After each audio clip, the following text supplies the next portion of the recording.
And we're live. Welcome to the Lakers Late Night Podcast. I am Anthony Irwin. It is a Friday night, so what better way to spend it than talking about yet another Lakers loss with Harrison Faigen. The Lakers roar back and get within, I believe it was 4 or 5 points, and then wind up losing late. According to James Worthy, it was carelessness, but, playing your best player in the fourth quarter is carelessness too. So, or not playing him in the fourth quarter is carelessness. He didn't say who was careless. that dulcet tone you hear there in the background is my loyal and faithful co-host Harrison Faigen. Harrison, how are you doing on this beautiful Friday night? I'm doing pretty good. I'm living the dream of a college Friday night in that I am in my parents' back room. I'm not in the basement. I'm not blogging from the basement mainly because they don't have one. But I still feel like I'm a step above the average basement blogger right now. So I'm feeling pretty good. Yeah, there you go. And you know what? Some Friday nights it's better to stay in. Just ask Jahlil Okafor. Oh,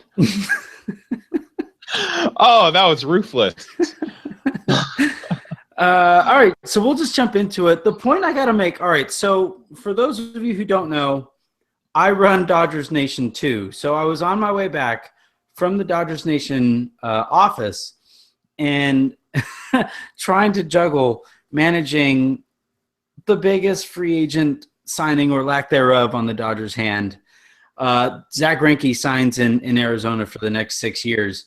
And I'm stuck in traffic. So I'm freaking out about that. But right before that, listening to the Lakers play a team like the Atlanta Hawks on the radio really points out how terrible the Lakers move the ball. Because like John Island is calling in the game, and it's, the first 3 possessions is, all right, so Kobe dribbles up the ball. He dribbles to the left. He dribbles to the right. Stutter step right. Pump fake, pump cake, and shot. Oh, he missed it, And then the Hawks would bring the ball down, and it was Horford to Tig to Cephalosha, back to Tig, and he's just rolling through these names. And I'm thinking, they're like, man, the Lakers only have one guy on their team. This is really weird to listen to. That's why Kobe's shooting that's why most fans aren't upset that Kobe's shooting so bad. It's because they're just listening to the games on the radio and they're like, why is Byron Scott only playing Kobe? Exactly. I'm like, it's the weirdest. Like, why are they going 1-on-5? That doesn't make any sense. Yeah, you watch the game on TV, and obviously you can see the ball whipping around, right? But when you hear it and there's nothing, like there's no other sense involved other than the sound of John Island rolling through what felt like 15 players are playing for the Hawks. I'm pretty sure they had they had way too many players on the court based on how that ball was moving. And, you go to a Lakers set and it was, all right, ball comes up the court, Clarkson pass to Kobe. Kobe around the screen. Kobe pump fake. Shot at 12. No good. That was it. Like, John Island has the easiest job in the world in terms of play-by-play, guys. Oh, can you imagine doing radio for the Summer League games? I don't think they do radio for the Summer League games, but it would have just been, and the pass is to Upshaw. He is just chilling at the top of the key, waiting for somebody to come around and get the ball. They're not coming. No, and then the other one that I would hear, you can't play drinking games in cars for obvious reasons, but you're sitting there in the car, and I swear to God, like every other possession was Michael Thompson saying, "Whoop, shot clock trouble. Whoop, shot clock trouble. Whoop, shot clock trouble." Man, I didn't think the Lakers.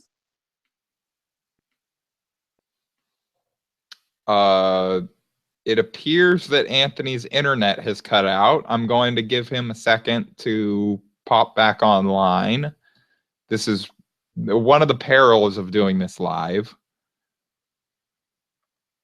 Okay, well, just to kind of continue on his point, the Lakers obviously and we have lost Anthony. And he is back. This has been really entertaining. I know everybody on iTunes that's staying with us, I am pretty sure that we are going to be back on live at some point. Here we go. Anthony's back. I think the Lakers heard I was talking bad about the team, and they just shut my internet off. I think that's what just happened. They cut the feed. That was impressive. Byron Scott just benched your internet router. Oh, man. My internet router turned over, and now it won't play the whole fourth quarter. So, Harrison, have a good show. Harrison, I gave you my little angle, talking about listening to the broadcast on the radio. Is it that bad when you're watching? Is it worse or better when you're watching in person or on TV with your eyes? Oh, that's a good question, because that was actually a really good anecdote to describe how poorly this team moves the ball. I gotta say, it's probably better with the eyes, just because when good stuff happens, and there was some good stuff tonight, which we'll get into later because we always like to end on a lighter note, but there was good stuff tonight. And so I feel like that's a lot more enjoyable when you're watching I'd still, all things being equal, the Lakers are playing some ugly, ugly basketball right now, but I'd rather watch than listen on the radio. All due respect to John Ireland. No, he was great. And actually, he gave a shout out to Foreign Blue and Gold, another great website out there. Darius Soriano, do your thing. But, he said he called the Lakers purple uniforms of Foreign Blue and Golds, as they should be called. I want to start tonight. You mentioned that we finish with a positive at the end of the show. I wanted to start tonight with Kobe again playing 35 minutes. 35 minutes. That brings his total, I think, on this road trip to roughly 1 million minutes that he's played in 4 games, especially in comparison to the amount he should be playing. Are we just running Kobe into the ground? Like, is this just going to be a thing? He's not going to make it to the last game. I hope you didn't invest money in that last game, Lakers fans. Like that, sell your tickets now. I am not willing to go and just say that it's a certainty that he's going to have an injury, but the likelihood is certainly increasing with every game that he plays of 35 minutes plus. And it's just a fundamental misinterpretation of math by Byron Scott. That press conference a couple weeks ago when he was going back and forth with Bill Oram of the OC Register about Kobe's minutes, and was incensed that he was being asked about Kobe's minutes being over the limit, because they were over the limit. But his argument was they aren't over the average of last year. So once his average this year is over the average of last year, then that's a problem. So it's like, do you not understand that if you play him 35 minutes every night, that's going to continue to boost the average? No one thought when you were saying, I'm going to play him less than his average minutes last year, that's a necessity, that you meant I'm just going to make sure that his average stays below that. And at some point, it's not going to be the way that things are going. Right now, I believe it still is. But I mean, I don't understand the complete, like you put it perfect, the misunderstanding and misinterpretation of math. I didn't even know math could be interpreted. Math is that guy that wrote that Kobe article for Vice yesterday would disagree. I didn't even read it on purpose. I tend to ignore certain websites when it comes to, I didn't read it. I wasn't going to give them a click, but my point was, I mean, all due respect to Vice, I guess they do some good journalism and stuff. Shout out to your brother in the back. Oh, thank you, Forrest. I told you I was at my parents' house. That was a cameo from my younger brother, Forrest. But whew.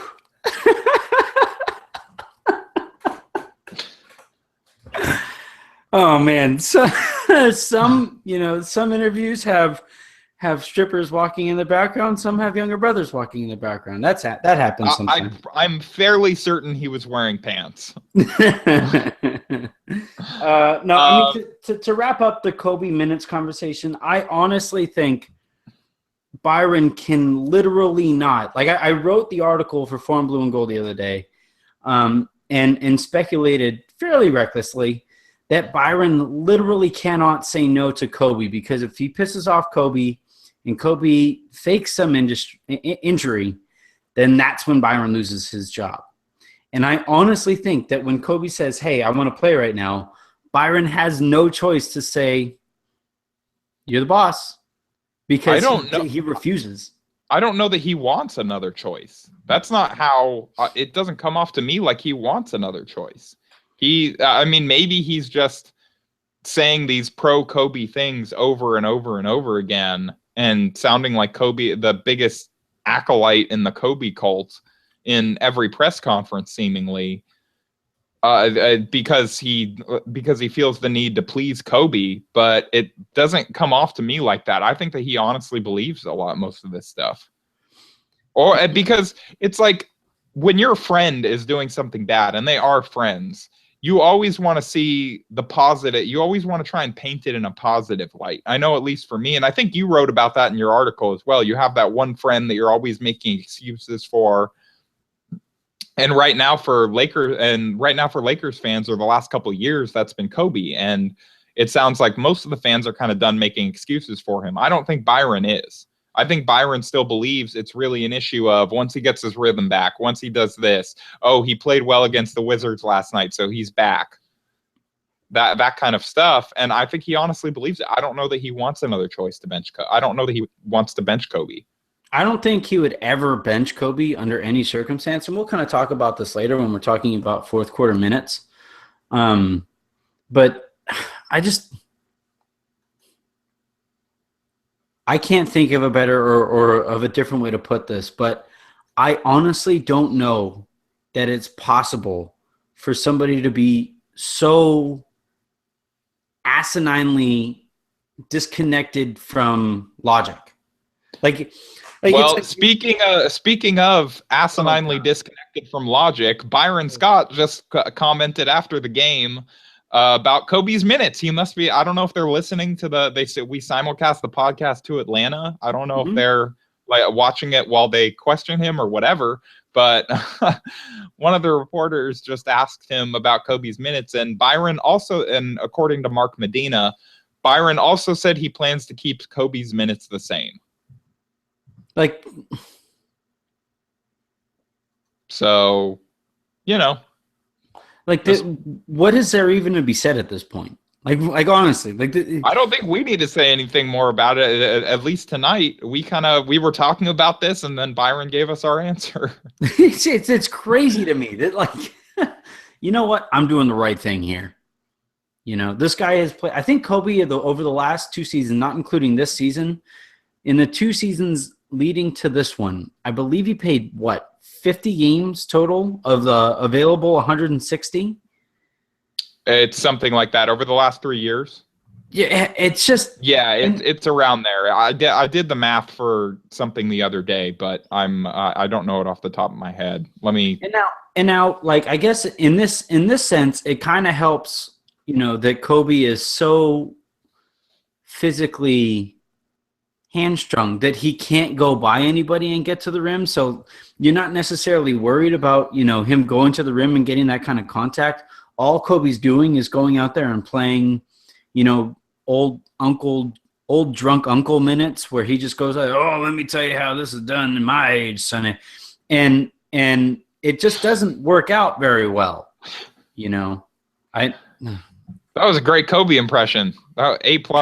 I thought he had showed up for a second. Sound just like him. The Lakers He's played in 56 games over the last 3 seasons, including this one. That's unbelievable. But no, they don't have to manage his minutes. He's perfectly fine.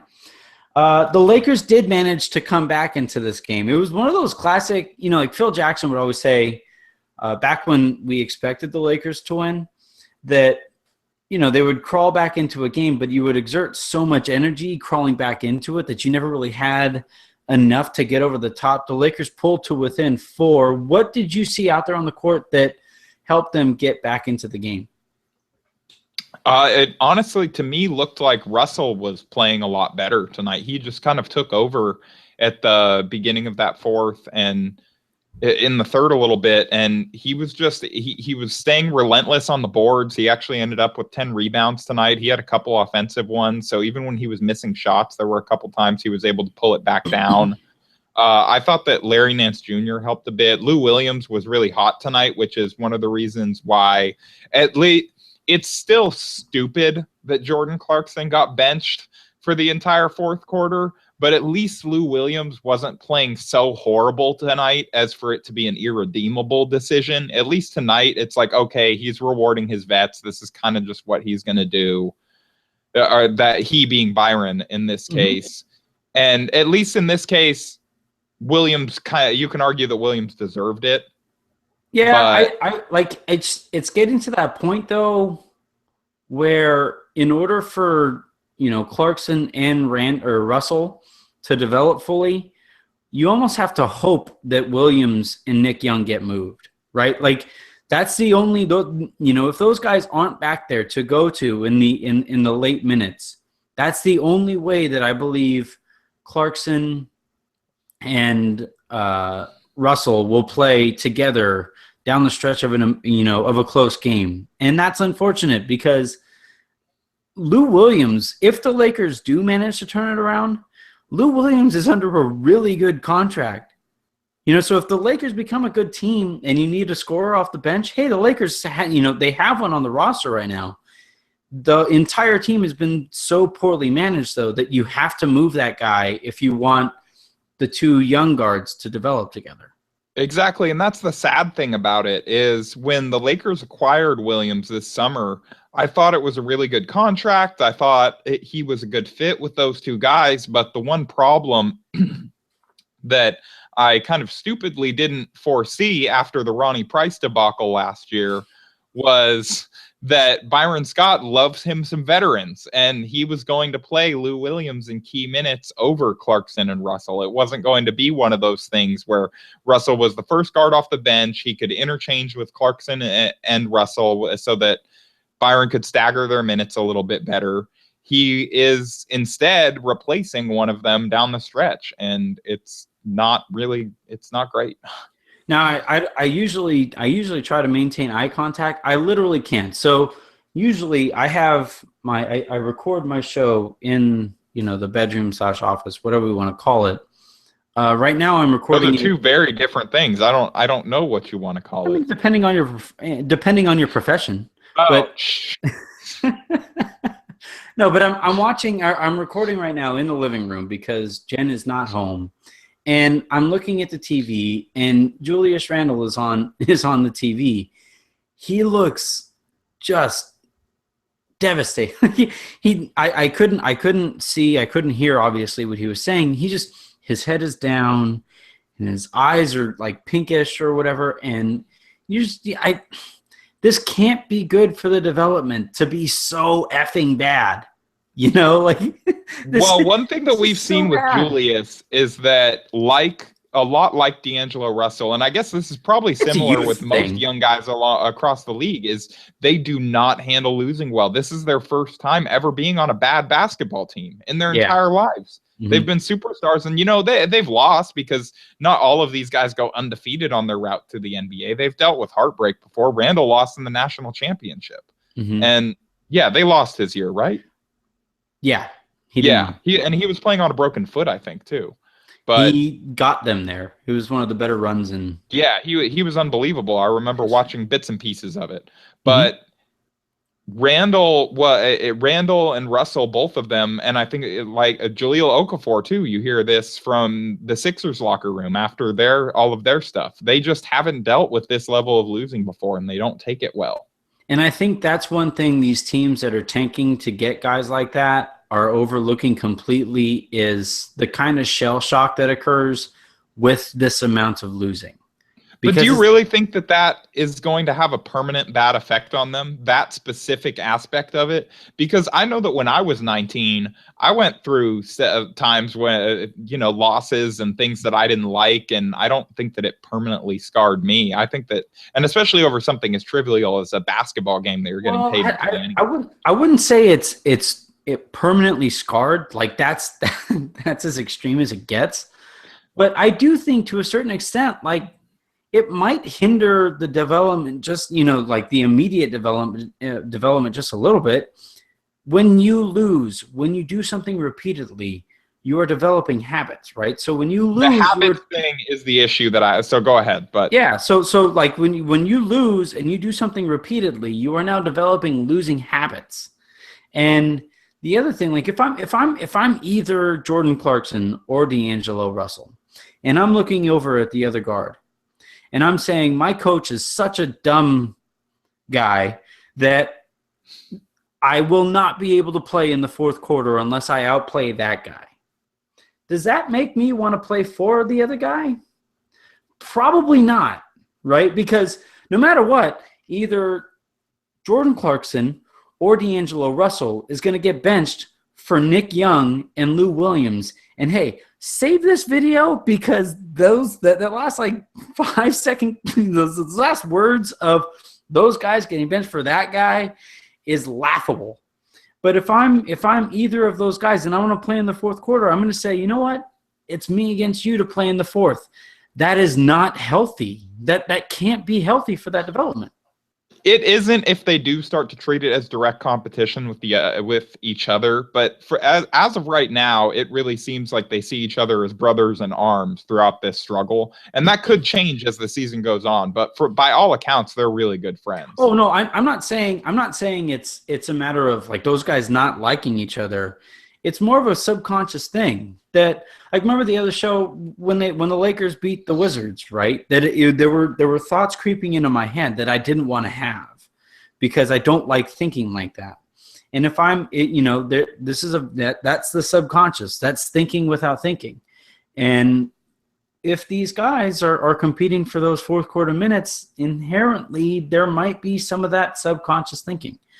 We were going to talk about Roy Hibbert's 23 minutes, but honestly, who gives a hell? Like, for some reason, Byron's infatuated with Brandon Bass playing at the 5. I did want to talk a little bit, though, about what... Getting with the time. Small ball. Yeah. I love this new small ball thing. Why didn't we try this before? Yeah. All right, here's my thoughts on Roy Hibbert playing 23 minutes with only one foul. He wasn't in foul trouble. Byron, you're a moron. All right, so moving on to D'Angelo Russell's, his first ever double-double, got 10 rebounds. It seems, we say this almost every game now, right? He keeps on getting better with every game. And some of the talk on Twitter, this last couple of days is Emmanuel Mudiay has kind of slipped off. My friend, fellow Rant Sports refugee, Court Zirk. Oh, I love that. Court Zirk was talking about Emmanuel Mudiay, saying, did we misgauge what he might bring to the table here? But I don't think Lakers fans can keep on hitting on this D'Angelo Bustle stuff, right? Like, this has to go away. Yeah, it turns out that you can't judge rookies after 10 games and decide what their future potential is going to be. And at the same time, we can't go another 10 games and Mudiay has some downs after teams get a little bit more scouting reports on him and bury him either. It's going to be a process for both of these guys. I completely agree. Like, understanding what kind of struggle going from any level of basketball to the NBA, like there is no way to overstate how exaggerated that shift is. Right? It's just like if we were writing, like let's just picture you and I, we write for Silver Screen and Roll right now, and all of a sudden ESPN calls us up and says, all right, we need you to write alongside Baxter Holmes. Whoever writes the better article between you and Baxter Holmes is going to get to write the next 5 articles. I'm sorry, Baxter Holmes is probably going to write the next 5 articles. That's how that goes. What do you mean probably? Yeah, like he's definitely going to write the next 5 articles. That's how that's going to go. I do not have any faith in myself in that competition as of right now. I'll skip the contest. Baxter, you can have it. Exactly. So it's like with all these rookies, you have to take that into account. You're going from whatever level of basketball they were previously to the top, what are we calling it? 5% of basketball players in the world in the NBA. if not more, less than that. 5, probably. yeah, way less than Yeah, that. Like less than 1%. Yeah, point zero zero zero zero Yeah. zero. Yeah, like you're going from whatever level of Speaking of basketball. fundamental misunderstanding of math. All right, I'm talking about like professional basketball in the world. Okay, Not all like right. basketball player ever in the world. Like it's not like they're walking into the YMCA. But you know what I mean? Like these guys are super young. They are not fully matured physically. They are nowhere near fully matured mentally. So gauging however they do on the first 10 games or even the last 10 games of an NBA season is kind of crazy because of there's so many factors at work there. Any last quotes for us before we sign off? Let me scroll through real quick. It looks like Nick Young, despite, everyone on Twitter all of a sudden coming to this is how you know that people on Twitter don't like Byron Scott, is that I've seen a lot of people defend, including myself a little bit, but I wouldn't consider myself a Nick Young hater either, like a lot of people on Twitter are, that just really just hate everything about him. And you see people coming to the defense of Nick Young and saying that he shouldn't be benched and he shouldn't be in Byron Scott's doghouse and all this stuff. And Byron Scott claims that Nick Young's not in his doghouse. He told reporters to relax about that, and that it's only been 2 games that he didn't play him at all. So, and Nick Young just said that he's not going to butt heads in the media, and Byron's trying something new and he doesn't hold it against him. So, but yeah, that's all I got. I want Nick Young to Sprewell Byron Scott. Like, how cool would that be? No, I'm not going to go there. Not. That'd be fun. Number one, because I'm not going to wish assault charges on Nick Young and that harm on Byron Scott and all that extra stuff. But number 2, I don't want to have to write about that for the rest of the season and have this be the year that Nick Young assaulted Byron Scott.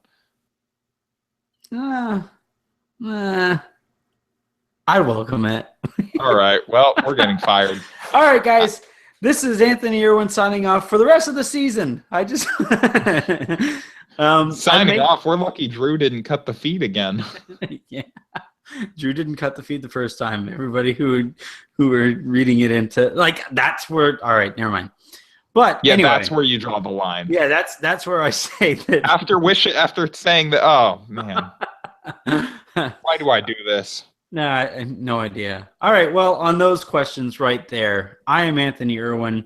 Make sure you check out today's show with Matt Moore of CBS Sports and Hardwood Paroxysm. It was a great show. It was honestly an honor for me because in this industry, I came up thinking, man, one day it'd be really cool to meet him.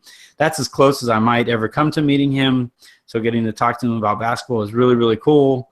Also, make sure to check out everything Harrison is writing for Silver Screen and Roll. He does great work over there. Harrison, thank you very much for joining us tonight. Thank you for having me on and getting me fired, Anthony. Anytime. Talk to you guys later. Bye.